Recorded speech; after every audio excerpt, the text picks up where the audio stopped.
मैं शेर का बेटा हूं, ना टूटने वाला हूं और ना ही झुकने वाला हूं।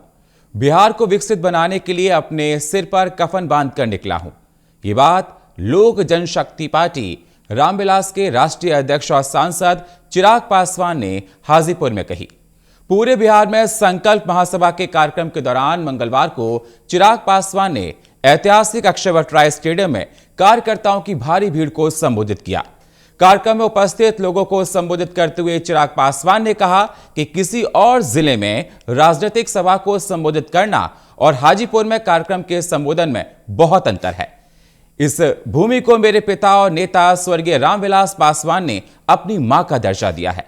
मैं अगर जीवित हूं तो आप सभी के आशीर्वाद के कारण। चिराग पासवान को समाप्त करने का प्रयास किया गया। पहले परिवार तोड़ा गया, फिर पार्टी तोड़ी गई और यह माना गया कि चिराग समाप्त हो गया, लेकिन आप सभी के आशीर्वाद से चिराग खत्म नहीं हुआ।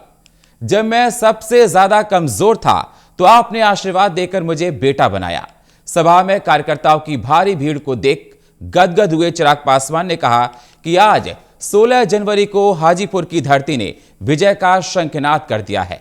आज का दिन यह तय कर दिया कि हाजीपुर लोकसभा से लोजपा रामविलास के प्रत्याशी की 100% जीत आप लोगों के आशीर्वाद से तय है।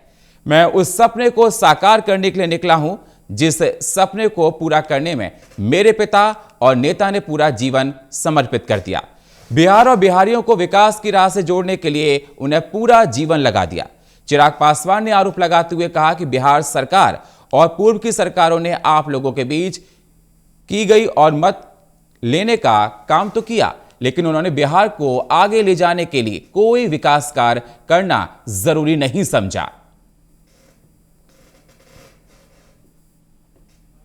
पिता की कर्म भूमि पर हूं, एक ऐसी धरती जिसको मेरे नेता मेरे पिता आदरणीय रामविलास पासवान जी ने अपनी मां का दर्जा दिया। आज आप लोगों के बीच हूं, अपने परिवार के बीच। और मुझे ये कहने में कहीं कोई संकोच नहीं है कि आप सब मेरा परिवार है। और आज अगर चिराग पासवान जीवित है तो आप लोगों की वजह से चिराग पासवान है, आप लोगों के कारण। बड़ी बड़ी शक्तियों ने चिराग पासवान को समाप्त करने का प्रयास किया। बड़ी बड़ी ताकतों ने चाहा कि चिराग पासवान समाप्त हो जाए। चिराग पासवान की राजनीतिक हैसियत को मिट्टी में मिलाने का प्रयास किया गया, पर आज चिराग पासवान का अस्तित्व है तो उसका कारण सिर्फ और सिर्फ आप लोग हैं, आपकी वजह से। बिहार सरकार, जितनी भी सरकारें यहां पर रही, उन्होंने आप सबके बीच आकर अपना मत लेने का तो काम किया, आप लोगों का वोट लेने का तो काम किया, पर कभी भी बिहार को आगे लेकर जाने के लिए उन्होंने कार्य करना जरूरी नहीं समझा। आज बिहार में जो सरकार है, पूछिए इन महागठबंधन की सरकार से। आजादी के 75 साल से यही लोग सरकार में है। जब से देश आजाद हुआ, यही लोग बिहार की सरकार में, सत्ता में इन लोगों ने रहने का काम किया। लंबे समय तक कांग्रेस सत्ता में रही, उसके बाद राष्ट्रीय जनता दल से हम लोगों ने कई मुख्यमंत्री हम लोगों ने देखने का काम किया।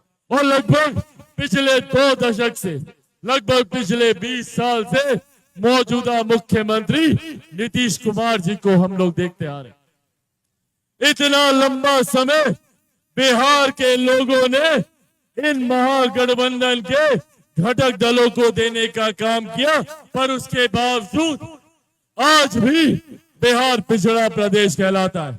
आज भी लोग कहते हैं कि भैया बिहार पिछड़ा है, बिहार पिछड़ा है, बिहार पिछड़ा। मेरा सवाल है कि बिहार कब तक पिछड़ा रहेगा? सवाल है कि भैया जिम्मेदारी तय करनी होगी कि कौन लोग जिम्मेदार है बिहार को पिछड़ा बनाने में और बिहार को पिछड़ा बनाए रखने में।